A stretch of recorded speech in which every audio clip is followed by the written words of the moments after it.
Good morning, everyone, and welcome to our virtual CYRE session for our elementary school classes. My name is Miss Lauren, and I usually teach the second and third grade classes, and I'm really excited to be with you here today. We are going to start this session like we normally do when we meet in person. We are going to ring our chime. Now, I had to be a little creative with my chime today because I didn't have an actual chime at home. So we're going to use this glass. And remember, when we do this, I'll ring the chime. We'll hold our hands in the air and listen and keep our hands raised until we stop hearing the sound of the chime. We do this to center ourselves and calm ourselves and get ourselves prepared for the lesson. So let's begin with the chime.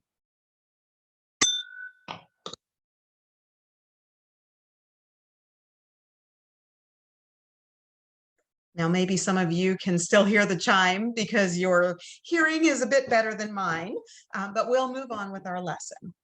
So next, just like we do when we're in person, we will light our chalice together, and then we'll say our chalice lighting words.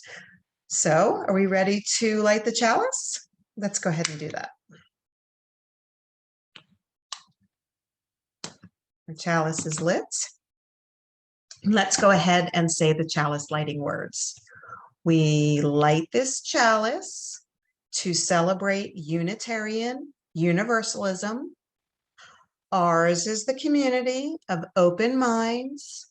Ours is a community of helping hands, and ours is a community of loving hearts. Thank you so much for sharing that with me.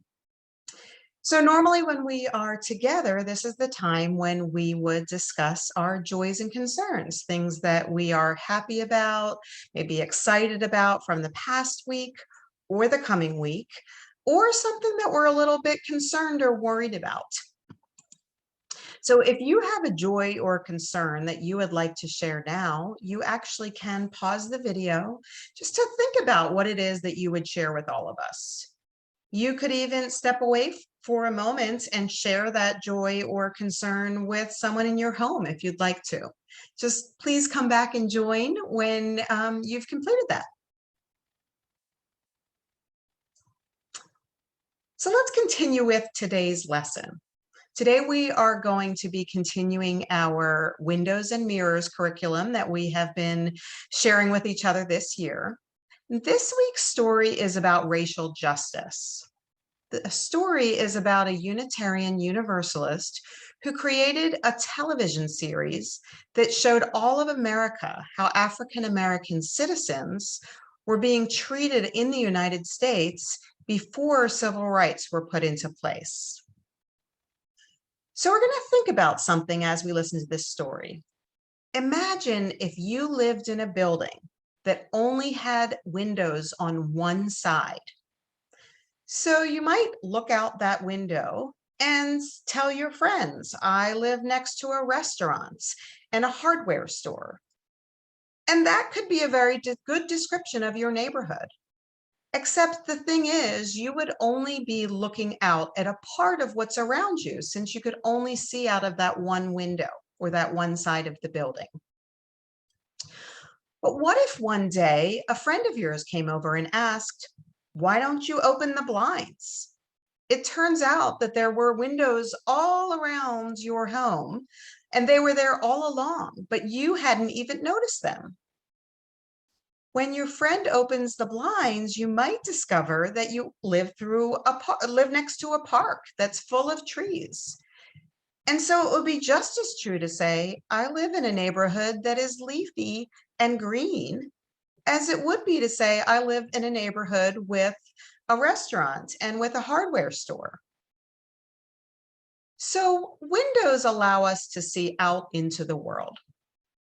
Sometimes there are blinds that keep us from seeing out of those windows, so we just don't get the full picture of what's out there.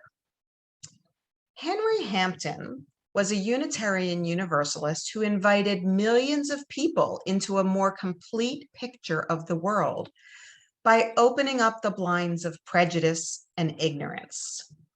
His films shared people's stories in a way that allowed a more complete picture of America to come through. In 1965, Henry was working at the Unitarian Universalist Association. And he, along with many people of many different faiths, responded to Dr. Martin Luther King Jr.'s call to participate in a march for civil rights in Selma, Alabama. While Henry was at that march, he had an important realization. He was watching history in the making, but no one was telling the story, at least not telling the story from the perspective of many Black people who were organizing and walking and singing and boycotting and protesting for justice. It was as if there was a giant blind up over the window that showed the real lives of African Americans at this crucial point in history. So Henry decided to become a filmmaker, to film and show the stories of the leaders of the movement for civil rights and of the many not famous Black people who put their lives on the line for justice. Henry wanted to open up even more windows, so he included the voices of white people as well, including people who opposed the civil rights movement. Henry later started a film company. His goal was to open windows, to let people see things that were not regularly in the public eye. But Henry also wanted to hold up mirrors to let people see their own lives reflected back. At the time, pretty much all you could see on television or hear about on the radio were programs that showed white people, as if white people's lives were the only lives that were worth portraying. Henry wanted to hold up mirrors that would show people of color their own faces, or faces that looked like theirs, and he wanted to give everyone more windows into America's story.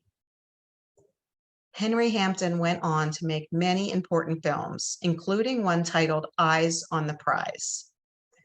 Millions of people watched these programs and saw a window into a world they had never seen, the world of courageous Black activists. And millions of people watched these programs and saw a mirror, people who looked like them and had experiences like their own. Henry's films opened up the blinds so that Americans could see through the giant window that is African American history and culture, giving us all a fuller picture of the nation we live in, the nation we are still building together. I'd like to share with you a small clip from the movie Eyes on the Prize so you can get a sense of what it was about. So just bear with me while I pull up that clip.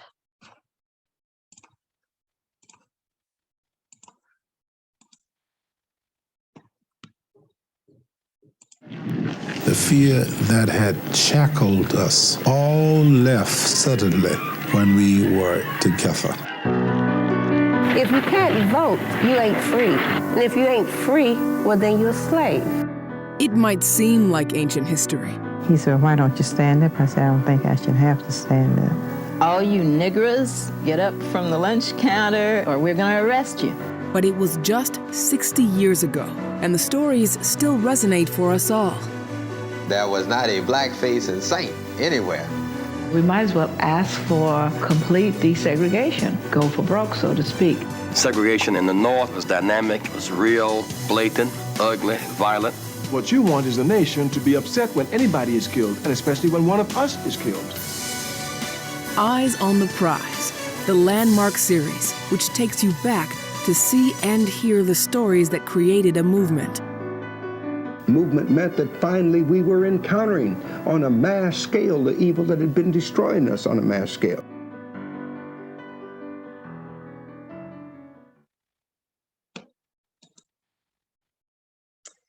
Thank you so much for watching that with me. Now let's talk a little bit about what we just saw and what I just talked about. I have a few questions for you, and after I ask each question, you can pause the video if you like and think about how you might respond. Or you could even bring somebody in, one of your family members or someone that you live with, and talk about these questions with them.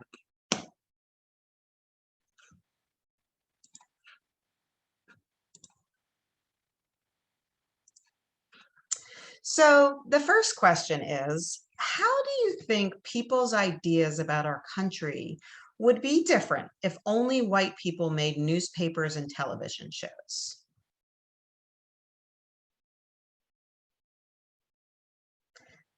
The next question I invite you to think about is, how do you think it might have felt to be an African-American child reading a magazine or watching a television show when the only pictures that they saw, the only stories they saw were about white people?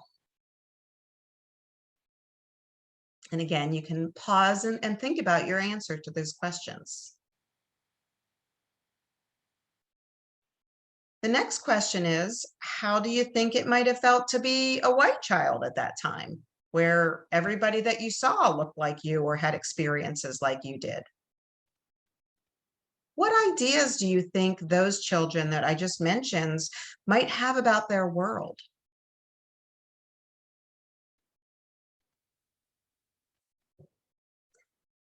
Now I invite you to think about how Henry Hampton changed how people viewed African Americans.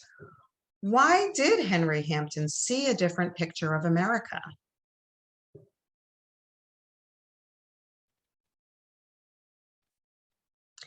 And the final question I have for you, why do you think Henry Hampton thought Eyes on the Prize needed to be made and viewed? So I really hope that you have enjoyed our discussion today. Maybe you'll have further discussion about it with your family or your friends. One thing you might want to think about doing is create a window or a mirror panel showing how you felt or what you thought about our story today or about some of the questions I just brought up. And you might like to share that panel with someone who's at home or someone who's nearby. So thank you so much for participating in our virtual lesson, and I hope you have a wonderful week ahead. Goodbye.